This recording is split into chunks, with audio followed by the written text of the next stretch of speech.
조갑제 TV 시청자 여러분 안녕하십니까. 2022년 9월 8일 오후 3시입니다.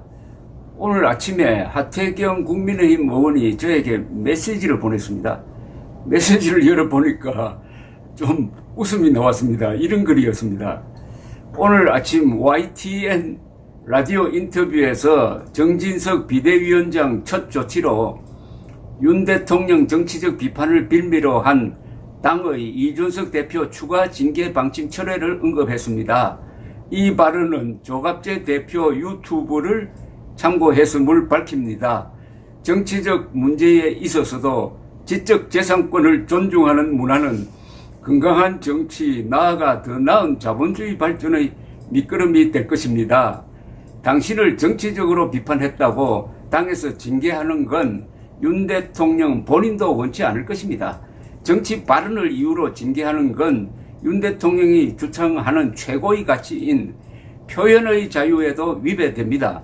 이번 추석은 흰남노 태풍 피해자들의 마음을 아픔을 함께 나누고 아울러 대한민국에서 자유의 가치를 다시 한번 되새겨보는 시간이 되었으면 합니다. 그리고 밑에 어제 제가 방송한 정진석 새 비대위원장이 맨 처음 할 일, 이준석 추가 징계 방침 철회, 징계로 하는 정치는 공작이다. 이 유튜브를 첨부를 해놓았습니다. 제가 한 말을 인용을 했다고 해가지고 지적재산권이라고 이야기를 하니까 상당히 예의 바른 분인 듯합니다. 하태경 의원은 작금의 국민의힘 파동에서 가장 정확한 생각을 그리고 견해를 밝힌 분입니다. 이렇게 될 거다 하고 미리 예언을 했습니다. 지난 8월 7일 페이스북에 올린 글을 제가 소개해 드리겠습니다.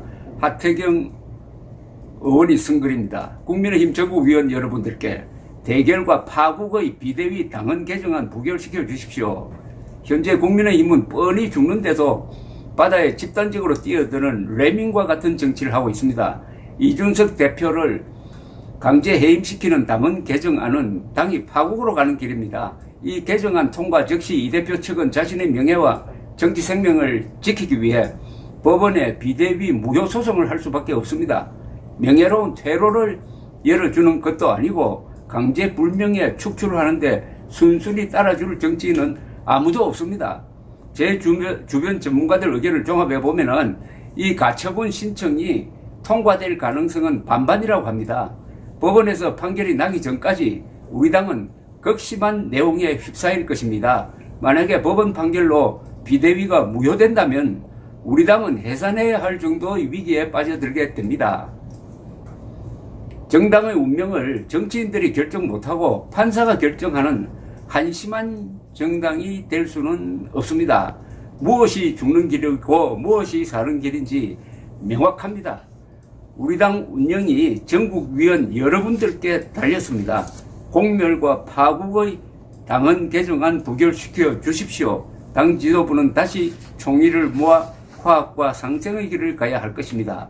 모두 다 살 수 있는 길이 있는데 왜 모두 죽는 길을 굳이 가려 합니까?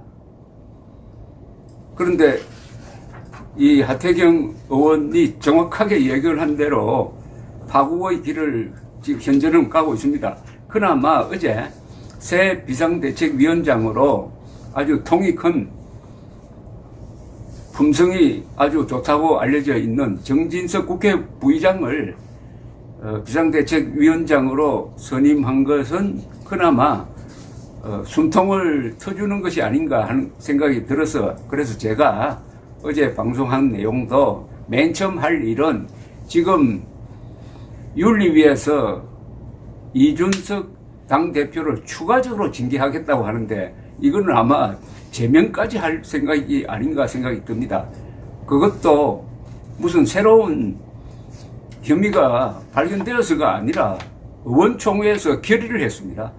의원총회에서 나 징계 결의하는 것도 처음 봤습니다.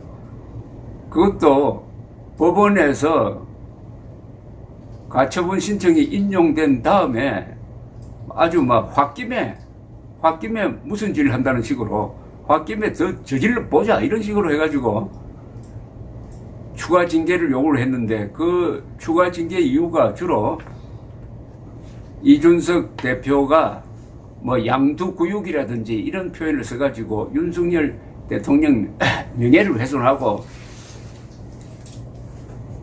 모욕을 했다 뭐 이런 게 이유가 되고 있습니다. 그런데 뭐 다 아시다시피 어떤 정치적 인물을 징계로 몰고 가다가 큰 일을 낸 게 바로 박정희 대통령입니다. 박정희 대통령이 뉴욕타임스하고 인터뷰한 김영삼 야당 총재를 굳이 제명을 하려고 국회에서 제명을 하려고 하다가 제명에는 성공했는데 부마 사태를 일으키고 그게 결국 11.6 사건으로 간 역사적 사례가 있습니다. 정치를 징계로 하는 것은 그게 정치가 아니고 공작인 겁니다. 그것도 1979년도 아니고 2022년에 그런 짓을 하면은 그럼 국민들이 눈 감고 있느냐? 진행 상황을 뻔히 보고 있을 것 아닙니까? 그래서 이미 법적 쟁송은 그쪽에 맡겨놓고 그 다음 문제는 정치로 해결해야 합니다.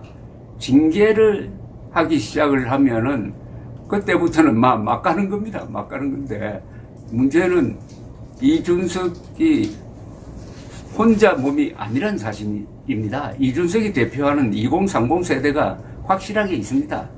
그래서 2030 세대가 국힘당이 이준석을 핍박한다고 하면은 국힘당을 그들도 보지 않게 되고 이미 그런 효과가 윤석열 지지율에 반영이 되고 있습니다. 지금 아주 좋은 찬스입니다. 빨리 비상대책위원회는 차기 전당대회를 준비를 해야 됩니다. 이런 갈등을 전부 전당대회에서 해결하도록 해야 합니다. 전당대회에서 뭐 이준석 당대표가 복귀를 해가지고 재출마를 하든지 아니면은 전당대회를 통해서 이준석 당대표를 누르든지 뭐 이렇게 해야 안정이 될 것 아니겠습니까? 이제는 정치의 영역으로 돌려야 합니다. 법적 쟁송에서 그리고 공작 차원이 아니라 정치의 영역으로 돌리려면은 좀 마음을 크게 잡아야 합니다. 제가 출근할 때 미동 초등학교 앞을 항상 지나갑니다. 미동 초등학교 입구에 큰 돌에 뭐라고 새겨졌느냐? 큰 사람이 됩시다라고 큰 사람이 되자라고 적혀 있습니다. 큰 사람이 되자. 아주 멋진 이야기 아닙니까? 대인이 되자는 거죠. 근데 제가 기자 생활 상당히 오래 해보니까 한국 사람들은 정말 머리 좋고 인비응변 강하고 투지가 강하지만은 부족한 사람이 두 부류라는 걸 알게 되었습니다. 큰 사람이 드뭅니다. 그리고 균형 감각을 가진 사람이 드물어요. 근데 이 균형 감각을 가져야 사람이 큰 사람이 됩니다. 이준석을 몰아내려고 하는 사람들 뿐만 아니라 이준석 본인도 균형 감각과 포용력, 큰 사람이 되자는 포부를 가지고 정치를 해 주셨으면 하는 생각이 듭니다. 감사합니다.